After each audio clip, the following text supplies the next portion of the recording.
When I was 8 years old, I ran in one of my first races.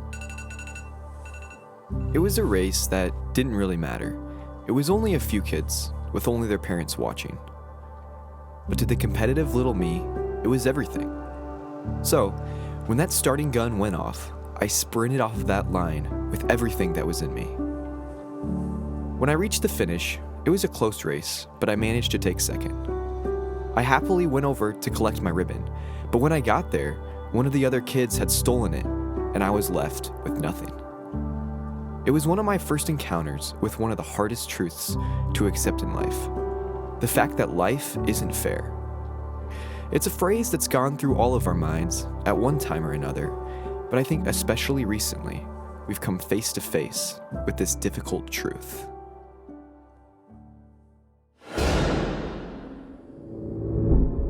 "2020. What a year.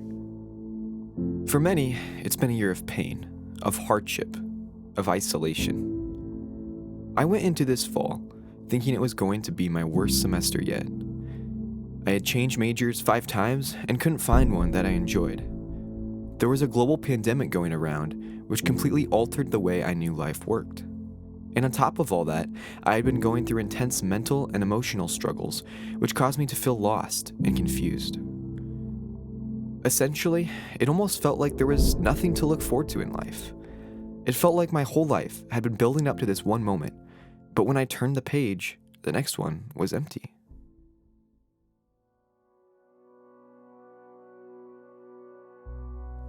So, the fall semester started. At first, it was difficult. I was taking unfamiliar classes, hanging out with unfamiliar people, and putting myself in unfamiliar situations.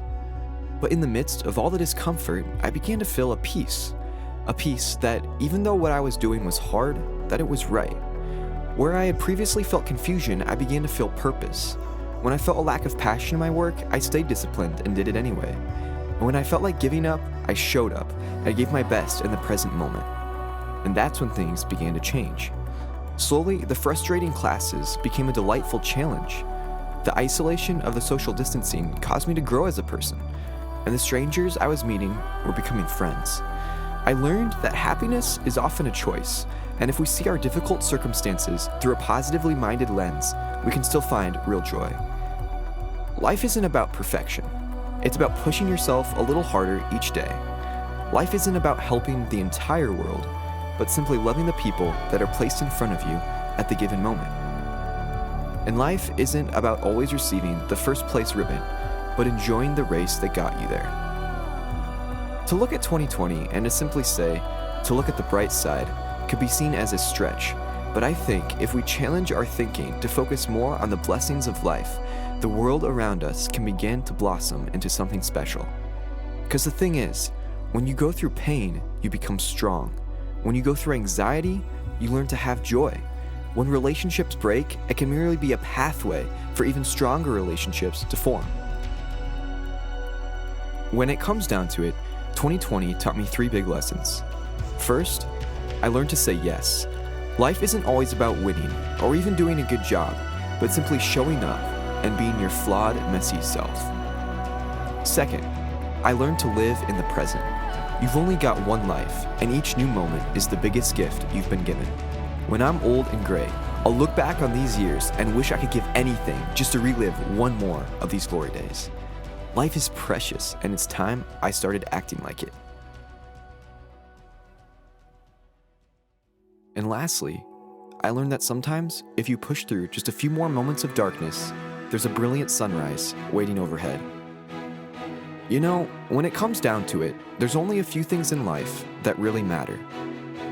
I think as humans, we like to overcomplicate things and stress out over the tiniest of details. I know I certainly do.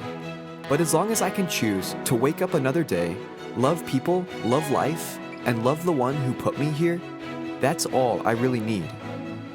2020 was special. It was hard, it was ugly, it hurt, it brought pain, but it also brought joy. It wasn't what I wanted, but it was what I needed. I never thought I'd say it, but I realize I now can say 2020 was the best year of my life.